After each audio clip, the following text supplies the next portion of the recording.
ಜೈ ಭೀಮ್.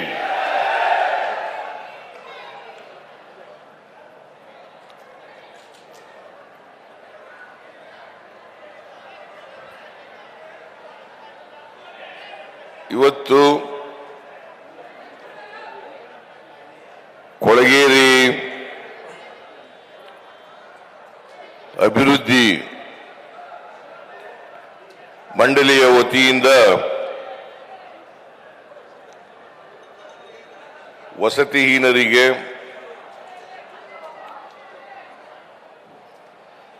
ವಸತಿಯನ್ನ ಮನೆಗಳನ್ನ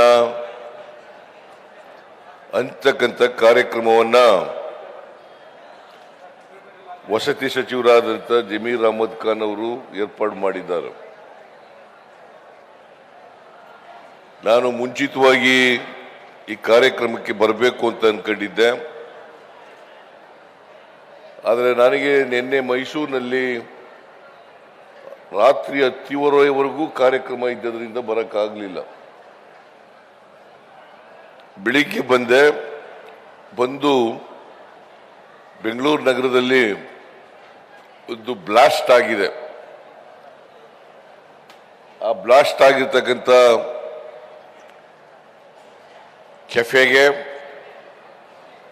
ಮತ್ತೆ ಆ ಬ್ಲಾಸ್ಟ್ನಲ್ಲಿ ಗಾಯಗೊಂಡಿರ್ತಕ್ಕಂಥ ಜನರಿಗೆ ಭೇಟಿ ಮಾಡಲಿಕ್ಕೆ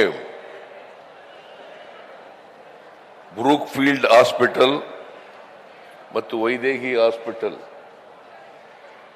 ಎರಡೂ ಹಾಸ್ಪಿಟಲ್ಗೆ ಹೋದದ್ರಿಂದ ನಾನು ಈ ಕಾರ್ಯಕ್ರಮಕ್ಕೆ ಬರೋದು ವಿಳಂಬ ಆಯಿತು. ಹಾಗಾಗಿ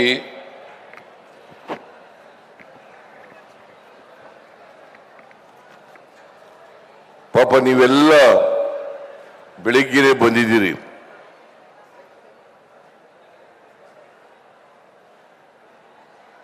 ಊಟ ಸಮಯ ಕೂಡ ಮೀರೋಗಿದೆ.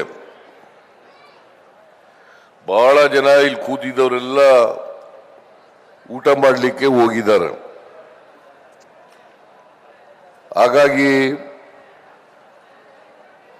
ನಾನು ಹೆಚ್ಚು ಮಾತನಾಡಲಿಕ್ಕೆ ಹೋಗಲ್ಲ. ಈಗಾಗಲೇ ಕೊಳಗೇರಿ ಅಭಿವೃದ್ಧಿ ಮಂಡಳಿಯ ಅಧ್ಯಕ್ಷರಾದಂಥ ಪ್ರಸಾದ್ ಅಬ್ಬಯ್ಯ ಅವರು, ಜಮೀರ್ ಅಹಮದ್ ಖಾನ್ ಅವರು, ಬೆಳಿಗ್ಗೆ ಡಿ.ಕೆ. ಶಿವಕುಮಾರ್ ಅವರೆಲ್ಲರೂ ಕೂಡ ಮಾತನಾಡಿದ್ದಾರೆ. ಬಹಳ ಜನ ಇನ್ನೂ ಮಾತಾಡೋರು ಇದ್ರು, ಆದರೆ ಸಮಯದ ಅಭಾವದಿಂದ ಅವ್ರು ಯಾರು ಕೂಡ ಮಾತಾಡಲಿಕ್ಕೆ ಸಾಧ್ಯ ಆಗಲಿಲ್ಲ. ವೇದಿಕೆ ಮೇಲಿರ್ತಕ್ಕಂಥ ಎಲ್ಲ ಆಹ್ವಾನಿತ ಗಣ್ಯರೇ, ಅಧಿಕಾರಿ ಸ್ನೇಹಿತರೇ, ಇಲ್ಲಿ ಆಗಮಿಸಿರ್ತಕ್ಕಂಥ ಎಲ್ಲ ಆತ್ಮೀಯ ಬಂಧುಗಳೇ, ತಾಯಂದಿರೇ, ಮಾಧ್ಯಮದ ಗೆಳೆಯರೇ, ಈಗಾಗಲೇ ಮನೆಗಳನ್ನ ವಿತರಣೆ ಮಾಡಿದೆ. ಇಡೀ ರಾಜ್ಯದಲ್ಲಿ ಸುಮಾರು 28 ಜಿಲ್ಲೆಗಳಲ್ಲಿ 36,789 ಮನೆಗಳನ್ನ ಮೊದಲನೇ ಹಂತದಲ್ಲಿ ರಾಜ್ಯದಲ್ಲಿ ಇವತ್ತು ಹಂಚಿಕೆ ಮಾಡ್ತಕ್ಕಂಥ ಕೆಲಸವನ್ನು ಮಾಡ್ತಾ ಇದ್ದೀವಿ. ಒಂದೇ ದಿನ ಇವತ್ತೇ ಎಲ್ಲ ಜಿಲ್ಲೆಗಳಲ್ಲೂ ಕೂಡ ಹಂಚಿಕೆ ಆಗ್ತಾ ಇದೆ. 28 ಜಿಲ್ಲೆಗಳಲ್ಲೂ ಕೂಡ. ಬೆಂಗಳೂರಿನಲ್ಲಿ ನಾನು ಮಾಡ್ತಾ ಇದ್ದೀನಿ, ಮತ್ತೆ ಬೇರೆ ಜಿಲ್ಲೆಗಳಲ್ಲೂ ಕೂಡ ಅಲ್ಲಿರ್ತಕ್ಕಂಥ MLAಗಳು ಮನೆಗಳನ್ನು ಹಂಚತಕ್ಕಂಥ ಕೆಲಸವನ್ನು ಮಾಡ್ತಾ ಇದ್ದಾರೆ. ಒಟ್ಟು ರಾಜ್ಯದಲ್ಲಿ 1,80,253 1,80,253 ಮನೆಗಳನ್ನು ಕೊಳಗೇರಿ ನಿವಾಸಿಗಳಿಗೆ, ಯಾರಿಗೆ ಮನೆ ಇಲ್ಲ, ಯಾರಿಗೆ ನಿವೇಶನ ಇಲ್ಲ, ಆ ಎಲ್ಲ ಜನರಿಗೆ ಕೊಡ್ತಕ್ಕಂಥ ಕೆಲಸವನ್ನು ಮಾಡ್ತಾ ಇದ್ದೀವಿ. ನಮ್ಮ ಸರ್ಕಾರ 2013ರಿಂದ 2018ರವರೆಗೆ ಇದ್ದಾಗ 2013ರಿಂದ 2018ರವರೆಗೆ ಇದ್ದಾಗ ನಾವು ತೀರ್ಮಾನ ಮಾಡಿ ಕರ್ನಾಟಕ ರಾಜ್ಯದಲ್ಲಿ ವಸತಿಹೀನರಿಗೆ ಪ್ರತಿ ವರ್ಷ 3 ಲಕ್ಷ ಮನೆಗಳನ್ನು ಕೊಡಬೇಕು ಅಂತೇಳಿ ತೀರ್ಮಾನ ಮಾಡಿದ್ದು. ಅದರಂತೆ 5 ವರ್ಷಗಳಲ್ಲಿ 14,54,000 ಮನೆಗಳನ್ನು ಕೊಟ್ಟಿದ್ದೇವೆ. 14,54,000 ಅಂದ್ರೆ 15 ಲಕ್ಷ ಮನೆಗಳನ್ನು ಕಟ್ಟಬೇಕು ಅಂತ ಗುರಿ ಇಟ್ಟುಕೊಂಡು, ಕೊಡಬೇಕು ಅಂತ ಗುರಿ ಇಟ್ಟುಕೊಂಡು 5 ವರ್ಷದಲ್ಲಿ 14,54,000 ಮನೆಗಳನ್ನು ಬಡವರಿಗೆ ಕೊಟ್ಟಿದ್ದೇವೆ. ಆದರೆ ಬಿಜೆಪಿ ಸರ್ಕಾರ ಮತ್ತೆ ಕುಮಾರಸ್ವಾಮಿ ಸರ್ಕಾರ 5 ವರ್ಷಗಳಲ್ಲಿ ಕಟ್ಟಿಸಿದಂತ ಮನೆಗಳ ಸಂಖ್ಯೆ 5,23,000 ಮನೆಗಳು. ನಾವು 14,54,000 ಮನೆ ಕಟ್ಟಿದ್ರೆ ಅವ್ರು ಕಟ್ಟಿದ್ದು 5,23,000 ಮನೆಗಳು. ನಮಗಿಂತ ಅವರು ಸುಮಾರು 10 ಲಕ್ಷ ಮನೆಗಳು ಕಡಿಮೆ ಕಟ್ಟಿದರು. 10 ಲಕ್ಷ ಮನೆಗಳನ್ನು ಕಡಿಮೆ ಕಟ್ಟಿದರು. ಆದರೆ ಉದ್ದುದ್ದವಾಗಿ ಭಾಷಣ ಜೊತೆಗೆ ಈ ಕೊಳಗೇರಿಗಳಿಗೆ ಅಭಿವೃದ್ಧಿ ಮಂಡಳಿ ಮನೆಗಳ ಇವತ್ತೇನು 36,789 ಮೊದಲನೇ ಕಂತಿನಲ್ಲಿ ಹಂಚಿಕೆ ಮಾಡ್ತಾ ಇದ್ದೀವಿ. ಇದಕ್ಕೆ ಹೆಸರೇನು ಗೊತ್ತಾ? ಪ್ರಧಾನಮಂತ್ರಿ ಆವಾಸ್ ಯೋಜನೆ, ಸರ್ವರಿಗೂ ಸೂರು. ಪ್ರಧಾನಮಂತ್ರಿ ಆವಾಸ್ ಯೋಜನೆ ಸರ್ವರಿಗೂ ಸೂರು. ಹೆಸರು ಮಾತ್ರ ಪ್ರಧಾನಮಂತ್ರಿ ಆವಾಸ್ ಯೋಜನೆ. ಆದರೆ ಕೇಂದ್ರ ಸರ್ಕಾರದಿಂದ ಬರ್ತಕ್ಕಂಥದ್ದು 1,50,000 ರೂಪಾಯಿ ಮಾತ್ರ. 1,50,000 ರೂಪಾಯಿ ಮಾತ್ರ. ಒಂದು ಮನೆಗೆ ಸುಮಾರು 6 ಲಕ್ಷದಿಂದ 7.5 ಲಕ್ಷ ಖರ್ಚಾಗುತ್ತೆ. 6 ಲಕ್ಷದಿಂದ 7.5 ಲಕ್ಷ. ಅವ್ರು ಕೊಡೋದೆಷ್ಟು? 1.5 ಲಕ್ಷ. ಹೆಸರು ಮಾತ್ರ ಪ್ರಧಾನಮಂತ್ರಿ ಆವಾಸ್ ಯೋಜನೆ ಮತ್ತೆ ಸರ್ವರಿಗೂ ಸೂರು. ನೋಡಿ ಎಂತ ವಿಪರ್ಯಾಸ ಇದು. ಇದಕ್ಕಿಂತ ದೊಡ್ಡ ಮೋಸ ಯಾವ್ದಾದ್ರು ಇದೆಯಾ? ಇದಕ್ಕಿಂತ ಜೊತೆಗೆ GST ಬೇರೆ ಕಲೆಕ್ಟ್ ಮಾಡ್ತಾರೆ. 1,50,000 ರೂಪಾಯಿ 50,000 ರೂಪಾಯಿ ಕೊಟ್ಬಿಟ್ಟು, ಪೂರ್ಣಿಮಾ ಕೊಟ್ಬಿಟ್ಟು 1,38,000 ರೂಪಾಯಿ GST ಕಲೆಕ್ಟ್ ಮಾಡ್ಕೊಬಿಡ್ತಾರೆ. ಇನ್ನು ಉಳಿದದೆಷ್ಟು? 12,000 ರೂಪಾಯಿ. ಅವ್ರ ಹೆಸರು ಇಡ್ಬೇಕಾ? ಶ್ರೀಮತಿ ಅಲ್ಲ, ಮೋದಿಯವರ ಪ್ರಧಾನಮಂತ್ರಿ ಆವಾಸ್ ಯೋಜನೆ. ಅದಕ್ಕೆ ನಾನು ಹೇಳಿದೆ, ಜಮೀರ್ ಅಹಮದ್ ಖಾನ್ ಬಂದು ನನ್ನ ಜೊತೆ ಮಾತಾಡಿದ್ರು. ಸರ್, 1.5 ಲಕ್ಷ ರೂಪಾಯಿ ಕೊಡ್ತಾರೆ ಕೇಂದ್ರ ಸರ್ಕಾರ, ನಾವು 1,20,000 ರೂಪಾಯಿ ಕೊಡ್ತಾ ಇದ್ದೀವಿ. ಇದರಿಂದ ಮನೆ ಬಡವರಿಗೆ ಕಟ್ಕೊಡ್ಲಿಕ್ಕೆ ಆಗಲ್ಲ, ಬಡವರಿಗೆ ಒಂದು ಮನೆನೂ ಕೊಡಕ್ಕಾಗಲ್ಲ ಅಂತ ಬಂದು ನನ್ನ ಹತ್ರ ಹೇಳಿದ್ರು. ನಾನು ಹೇಳಿದೆ, ಬಡವರು ಎಲ್ಲಪ್ಪ ಕೊಡ್ತಾರೆ?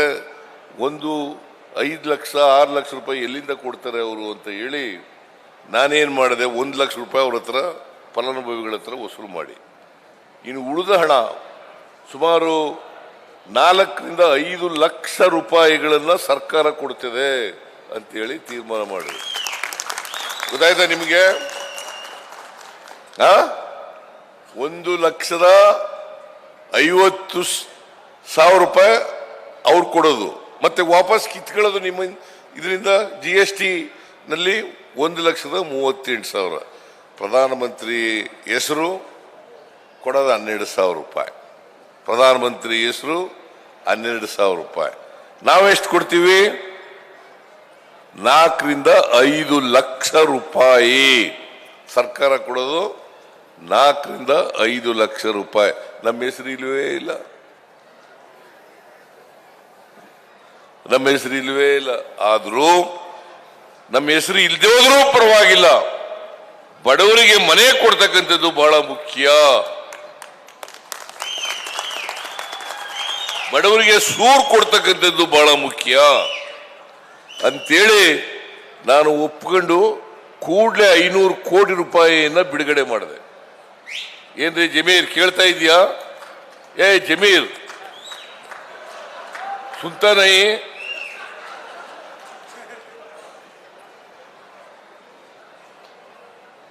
ಜಮೀರ್ ಹೇಳಿದ್ರು, ಸಾರ್ ಹೆಂಗಾರ ಮಾಡಿ ಬಡವರಿಗೆ ಕೊಡ್ಬೇಕು ಸಾರ್, ಪಾಪ ಬಡವರು ಆಗಲ್ಲ, ಅವ್ರು ಕೊಡ್ಲೇಬೇಕು ಅಂತ ಹೇಳಿದ್ರು. ನಮಗೆ ಹೋಗ್ಲಪ್ಪ ಬಡವರಿಗೆ ಕೊಡೋಣ, ಅದರಲ್ಲೂ ಕೊಳಗೇರಿ ನಲ್ಲಿ ವಾಸ ಮಾಡ್ತಕ್ಕಂಥ ಬಡವರಿಗೆ ಕೊಟ್ಟೇ ಕೊಡಬೇಕು, ಕೊಟ್ಟೇ ಕೊಡ್ತೀವಿ ನಮ್ಮ ಸರ್ಕಾರ ಅಂತೇಳಿ ನಾವು ಇವತ್ತು 4ರಿಂದ 5 ಲಕ್ಷ ರೂಪಾಯಿಗಳನ್ನ ಸರ್ಕಾರ ಕೊಟ್ಟಿದೆ. ಫಲಾನುಭವಿಗಳಿಗೆ ಗೊತ್ತಾಗಬೇಕಿದು. ಯಾಕಂತಂದ್ರೆ ಸುಳ್ಳು ಹೇಳ್ಬಿಡ್ತಾರೆ ಬಿಜೆಪಿಯವರು. ಈ ಬಿಜೆಪಿಯವರು ಇದ್ದಾರಲ್ಲ, ಇವ್ರ ಮನೆ ದೇವರೇ ಸುಳ್ಳು. ಬಿಜೆಪಿಯವರು ಮನೆ ದೇವರೇ ಸುಳ್ಳು, ಬರೀ ಸುಳ್ಳು ಹೇಳೋದು. ಪ್ರತಿಯೊಬ್ಬರಿಗೂ ಸರ್ವರಿಗೂ ಸೂರು. ಹೆಸರು ಮಾತ್ರ ನೋಡಿ ಹೆಂಗಿದೆ, ಸರ್ವರಿಗೂ ಸೂರು. ಎಲ್ಲಿ ಸೂರು ಕಟ್ಟಕ್ಕಾಗತ್ತ? 6.5-7 ಲಕ್ಷ ಮನೆ ಅಲ್ಲ, ಒಂದು ಮನೆ ಖರ್ಚಾಗತ್ತೆ, ಅವ್ರು ಕೊಡೋದು 12,000 ರೂಪಾಯಿ ಆಗತ್ತಾ? ಸೊ ಇದು ಇವತ್ತು ನೀವೆಲ್ಲ ತಿಳ್ಕೋಬೇಕು ಅಂತಕ್ಕಂಥ ಮಾತುಗಳನ್ನು ಹೇಳಲಿಕ್ಕೆ ಬಯಸ್ತೇನೆ. ಇವತ್ತು ನಾವು ಗ್ಯಾರಂಟಿ ಯೋಜನೆಗಳನ್ನೆಲ್ಲ ಜಾರಿ ಕೊಟ್ಟಿದ್ದೀವಿ. ಒಂದು ಕುಟುಂಬಕ್ಕೆ 4ರಿಂದ 5,000 ರೂಪಾಯಿ ಸಿಗ್ತದೆ ತಿಂಗಳಿಗೆ. ಪ್ರತಿ ಕುಟುಂಬಕ್ಕೆ ಒಂದು ತಿಂಗಳಿಗೆ 4ರಿಂದ 5,000 ರೂಪಾಯಿ. ಹಿಂದೆ ಯಾರು ಕೊಟ್ಟಿದ್ರ? ಯಾರು ಕೊಟ್ಟಿರ್ಲಿಲ್ಲ. ಎಲ್ಲ ಹೆಣ್ಮಕ್ಳು ಫ್ರೀಯಾಗಿ ಬಸ್ನಲ್ಲಿ ತಿರುಗಾಡಿ ಅಂತ. ಪೂರ್ಣಿಮನು ತಿರುಗಾಡಬಹುದು ಬಸ್ನಲ್ಲಿ ಫ್ರೀಯಾಗಿ. ನೀನು ಬಾಬು, ನೀನು ತಿರುಗಾಡಬಹುದು. ಅಲ್ಲ, ನೀನಿಲ್ಲ, ನಿನ್ ಮಿಸಸ್ ತಿರುಗಾಡಬಹುದು ಫ್ರೀಯಾಗಿ. ಯಾವುದೇ ಜಾತಿ, ಧರ್ಮ, ಭಾಷೆ ಯಾರಾದ್ರೂ ಕೂಡ ಕೊಟ್ಟಿದ್ದೀವಿ. ಬಿಜೆಪಿ ಬಡವರಿಗೂ ಕೊಟ್ಟಿದ್ದೀವಿ, ಬಿಜೆಪಿ ಪಕ್ಷದ ಬಡವರಿಗೂ ಕೂಡ ಕೊಟ್ಟಿದ್ದೀವಿ. ಹಿಂದೆ ಯಾರು ಕೊಟ್ಟಿದ್ರ? ಕೊಟ್ಟಿದ್ರೇನ್ರಿ? ಕೊಟ್ಟಿದ್ರೇನಮ್ಮ? ಇಲ್ಲ, ಇದು ನಮ್ಮ ಸರ್ಕಾರ ಕೊಟ್ಟಿರೋದು. ಅವ್ರಿಗೆ ಒಟ್ಟುರಿ ಬಿಜೆಪಿ ಅವರಿಗೆ 4,000-5,000 ರೂಪಾಯಿ ಬಡವರು ಕೊಟ್ಬಿಡ್ತಾರಲ್ಲ ಅಂತ ಹೇಳಿ ಹೊಟ್ಟೆ ಇಚ್ಚಿಕತ್ತ. ಇಂಥ ಬಡವರ ವಿರೋಧಿ ಬಿಜೆಪಿ, ಎಚ್ಚರಿಕೆಯಾಗಿರಿ. ಬಡವರ ವಿರೋಧಿ, ಸಂವಿಧಾನದ ವಿರೋಧಿ, ಪ್ರಜಾಪ್ರಭುತ್ವದ ವಿರೋಧಿ, ಸರ್ವಾಧಿಕಾರದಲ್ಲಿ ನಂಬಿಕೆ ಇಟ್ಕೊಂಡಿರ್ತಕ್ಕಂಥ ಭಾರತೀಯ ಜನತಾ ಪಕ್ಷದವರು ಬಡವರ ಪರವಾಗಿಲ್ಲ. ಅವರಿರೋದೆಲ್ಲ ಶ್ರೀಮಂತರ ಪರವಾಗಿ, ಶ್ರೀಮಂತರ ಪರವಾಗಿ. ನಿಮಗೆ ಒಂದು ಹೇಳಬೇಕು ಅಂದ್ರೆ, ಅವರು ಅಧಿಕಾರಕ್ಕೆ ಬಂದ ಮೇಲೆ ನರೇಂದ್ರ ಮೋದಿ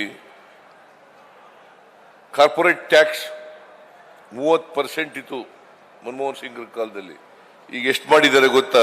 22.5, 22.5.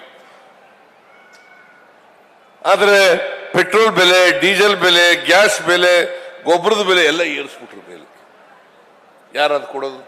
ತಗೊಳ್ಳೋರು ಬಡವರು, ರೈತರು, ದಲಿತರು, ಹಿಂದುಳಿದವರು, ಕಾರ್ಮಿಕರು, ಮಹಿಳೆಯರು, ಈ ವರ್ಗದ ಜನರಿಗೆಲ್ಲ ಬರೆ ಹಾಕಿ ಕಾರ್ಪೊರೇಟ್ ಬಾಡಿಯವರಿಗೆಲ್ಲ ಟ್ಯಾಕ್ಸ್ ಕಡಿಮೆ ಮಾಡಿದಾರಲ್ಲ, ಇದು ಯಾವ ನ್ಯಾಯ? ಯಾವ ನ್ಯಾಯ? ಇದನ್ನ ನೀವೆಲ್ಲರೂ ಕೂಡ ಅರ್ಥ ಮಾಡ್ಕೋಬೇಕು. ನಾನು ಹೆಚ್ಚು ಮಾತಾಡ್ಲಿಕ್ಕೆ ಹೋಗಲ್ಲ. ನೀವು ಮುಂದೆ ಬರ್ತಕ್ಕಂಥ ಚುನಾವಣೆ ಇದೆಯಲ್ಲ, ಕಳೆದ ಚುನಾವಣೆಯಲ್ಲಿ ಅವರು ಪಾಠ ಕಲಿಸಿದ್ದೀರಿ. ನಮಗೆ 136 ಜನ ಗೆಲ್ಲಿಸಿ ಕಳೆದ ಚುನಾವಣೆಯಲ್ಲಿ ಅವರು ಪಾಠ ಕಲಿಸಿದಿರಿ. ಮುಂದೆ ಬರ್ತಕ್ಕಂಥ ಲೋಕಸಭಾ ಚುನಾವಣೆಯಲ್ಲೂ ಕೂಡ ಹೇಗೆ ವಿಧಾನಸಭೆಯಲ್ಲಿ ಆಶೀರ್ವಾದ ಮಾಡಿದ್ರಿ, ಅದೇ ರೀತಿ ಅವರು ತಕ್ಕ ಪಾಠವನ್ನು ಕಲಿಸಬೇಕು. ನಮ್ಮ ಅಭ್ಯರ್ಥಿಗಳಿಗೆ ಬೆಂಬಲವನ್ನು ಕೊಡಬೇಕು. ಆಗ್ಬೋದಾ?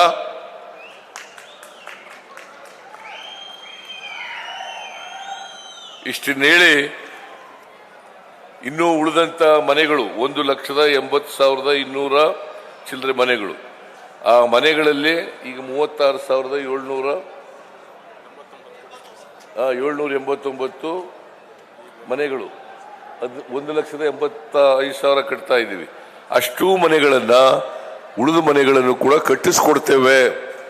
ಆದಷ್ಟು ಜಾಗ್ರತೆ. ಇನ್ನೊಂದು ಕಾರ್ಯಕ್ರಮ ಮಾಡಿ ನಾವು ಮನೆಗಳನ್ನು ಹಂಚಿಕೆ ಮಾಡ್ತಕ್ಕಂಥ ಕೆಲಸವನ್ನು ಮಾಡ್ತೇವೆ. ಜಮೀರ್ ಅಹಮದ್ ಖಾನ್ ಅವರು ಯಾವಾಗಲೂ ಕೂಡ ಬಡವರ ಪರ ಇರ್ತಕ್ಕಂಥವ್ರು, ಬಡವರ ಪರ ಇದ್ದವರು. ಅದಕ್ಕೆ ಆ ಇಲಾಖೆ ಕೊಟ್ಟಿರೋದು ವಸತಿ ಇಲಾಖೆ ಕೊಟ್ಟಿದ್ದೀವಿ. ಆದಷ್ಟು ಜಾಗ್ರತೆ, ಮನೆ ಕಟ್ಟಿಸ್ಕೊಡ್ಲಿ ಅಂತೇಳಿ ಅವರಿಗೆ ಸೂಚನೆ ಕೊಟ್ಟು ಅವರೆಲ್ಲ ಅಧಿಕಾರಿಗಳಿಗೆ ಧನ್ಯವಾದಗಳನ್ನು ಹೇಳಿ, ಮತ್ತೆ ಜಮೀರ್ ಅಹಮದ್ ಖಾನ್ ಅವರಿಗೆ,